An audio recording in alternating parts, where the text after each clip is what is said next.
Okay, welcome to the show again, and now we're going to be previewing another game between Ivory Coast and Mozambique. Ivory Coast seem to be the pre-tournament favorites. I don't know what you think, Mustafa. I still have Senegal, but between these two teams, it's very, very close. I think Ivory Coast has better team cohesion than Senegal. Yeah. A lot of the guys from Senegal, they're all over Europe and everything. I'm not sure. The main block of Ivory Coast players are also international players. But I just get the idea that Ivory Coast won the last tournament because they were very good, but also because they were playing at home. And I remember they lost their coach there was a team mutiny and their coach was sacked.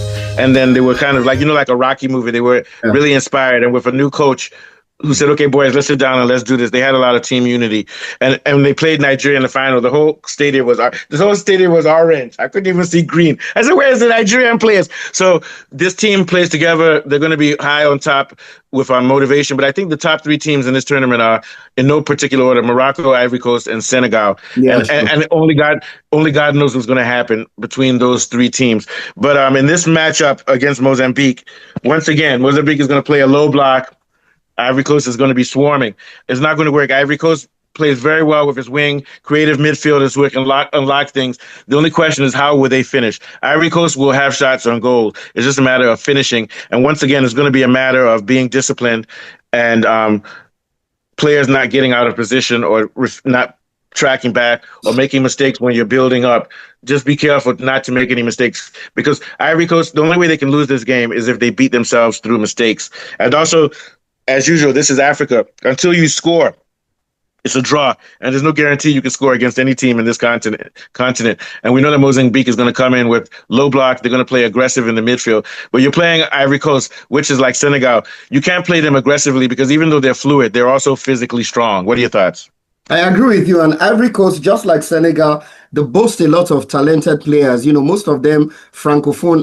They play in France, and we have a couple of players also in England. And one of the players that comes to our mind is Amad Diallo, who plays for Manchester United. And if you remember Sebastian Haller, Barcelona won't forget him in a rush. Yeah. The guy's an Ivorian. He's a very physical. He's a handful for any defense. So he's going to give the Mozambique defense a lot of problems. And one thing, you compare Ivory Coast to Senegal, I think that Ivory Coast actually played better collectively than Senegal. Senegal, we know that they have like a fantastic 4-3, Sarr, Mane, and Nicholas Jackson. But those guys are separately. But when you see Ivory Coast play, sometimes the focal point is not any one person. It's not just any one person. Sure. They play collectively. So let's go out on a limb, though. Who do you think is the best out of Ivory Coast, Morocco, and Senegal? Who do you think has, not the best, but who do you think has the best chance of winning this tournament? In terms of pure talent, I think Senegal. Yeah, Senegal has the best chance, I feel. They have squad. Yeah, I think that home advantage is going to be big. Pressure is going to be on Morocco. There'll be too much pressure on them. There'll be too much pressure, So we'll see what happens. What does Mozambique have to do to come out of this game with Mozambique have a particular player called Katamo. Very skillful dribbler of the ball. What they're going to try to do in this game is to find long balls to him and isolate him with fullbacks in a one-on-one situation. So Katamo is where their hope lies. There's also another player, Ronaldo. They have also. Yeah, they have a couple of Portuguese. All of this Katafo, Ratifo. So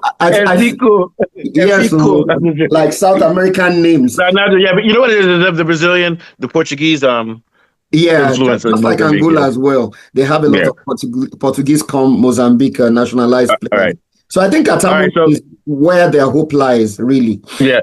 So I looked at the betting pages. The betting pages think that Senegal can win 2-0, 3-0.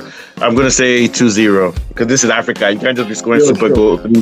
If I see 3 goals in any game, that means some team didn't do very well, though, in this type of competition. What are your predictions? The first game is always a pressure game. So the teams will just want to win. You'll see more scoring in the second or match day 2. Yeah, exactly. Okay, so take us out, Afolabi.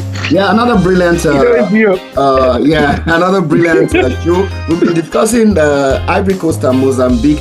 Ivory Coast boasts of so many good players, just like Senegal. And we'll be back again with another preview of our AFCON 2025 series.